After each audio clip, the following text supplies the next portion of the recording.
आप देख रहे हैं बीबीसी इंदौर, सबसे आगे, सबसे तेज। नमस्कार, बीबीसी इंदौर में आपका स्वागत है। आइए नजर डालते हैं आज की खास खबरों पर। इंदौर विकास प्राधिकरण के द्वारा राज्य सरकार की जमीन पर, जिसमें पिपलियापाला तालाब है, नहरें हैं और हरित क्षेत्र थे, इन सबको मिला करके रीजनल पार्क की कल्पना को साकार रूप दिया गया। जिस समय इसका उद्घाटन हुआ, मुख्यमंत्री जी ने मध्य प्रदेश की सबसे बड़ी सौगात और इंदौर को सबको सौगात देने की बात कही थी और वाकई में इंदौर के लोग उसका लाभ उठाने लगे थे। धीरे धीरे नगर निगम की कार्य कुशलता, जो हम कई मामलों में देख चुके हैं, कि कारण यह है रीजनल पार्क नहीं रह गया, घाटे में है। तो क्यों घाटे में है, इसके कारणों की तलाश होना चाहिए। आज सवाल यह नहीं है कि घाटे में है या क्या है, सवाल यह है कि रीजनल पार्क निजीकरण की ओर बढ़ रहा है। मैं नगर निगम आयुक्त महोदया को याद दिला दूं, रीजनल पार्क आपकी या नगर निगम की धरोहर नहीं है। आपको केवल व्यवस्थाओं का संचालन करने के लिए राज्य सरकार ने, आईडीए ने विकसित करते हुए इसे सौंपा है। आज भी तालाब का मालिक इंदौर जिला प्रशासन है, जमीन का मालिक इंदौर जिला प्रशासन है। आपको याद हो या न याद हो, देवास आपके पास में ही है।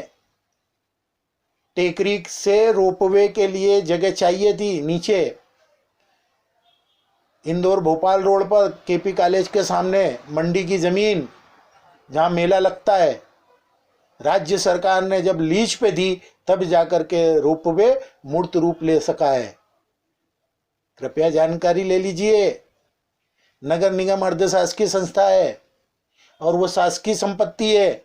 ऐसे कैसे दे देंगे आप लोग उसे लीज पर या निजीकरण के लिए?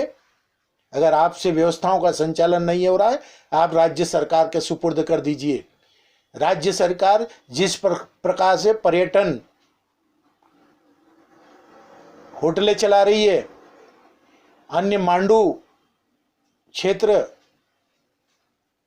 ऐतिहासिक धरोहर, ये सब का संचालन हो रहा है, वैसे ही राज्य सरकार की कोई इकाई इसका संचालन कर लेगी या जिला प्रशासन इसका संचालन कर लेगा। अगर नगर निगम घाटे में है तो मैं आपको ऑफर देता हूं, माननीय आयुक्त महोदय, प्रशासक महोदय, आपका पूरा अमला रखें, माल विभाग और जनकार्य विभाग के अधिकारियों को फोन एक तरफ रख दें और मुझे ये मेरे अधीन काम करने लग जाएं। 3 महीने के अंदर नगर निगम में इतने पैसे आ जाएंगे, बशर्ते ये अधिकारी अपना स्वार्थ भूल जाएं।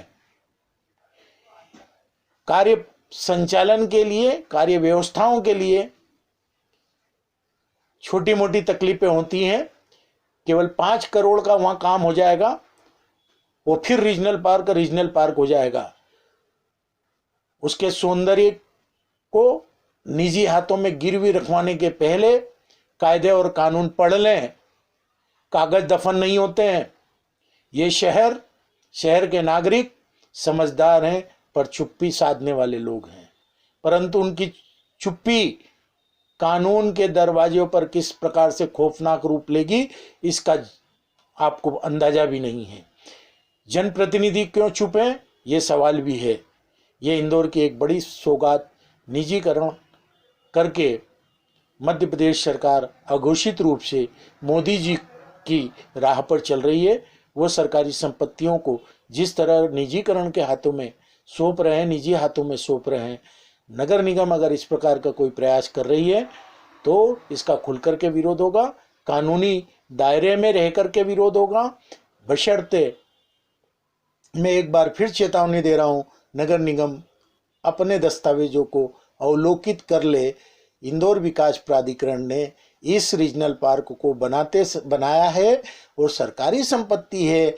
आप सरकारी संपत्ति किसी भी प्रकार से जो आपको चलाने के लिए दी गई है, व्यवस्थाओं का संचालन करने के लिए दी है, उसको निजी हाथों में किस वैधानिक अधिकार से सौंपने की बात कर रहे हैं। पहले अपनी हद देख लीजिएगा।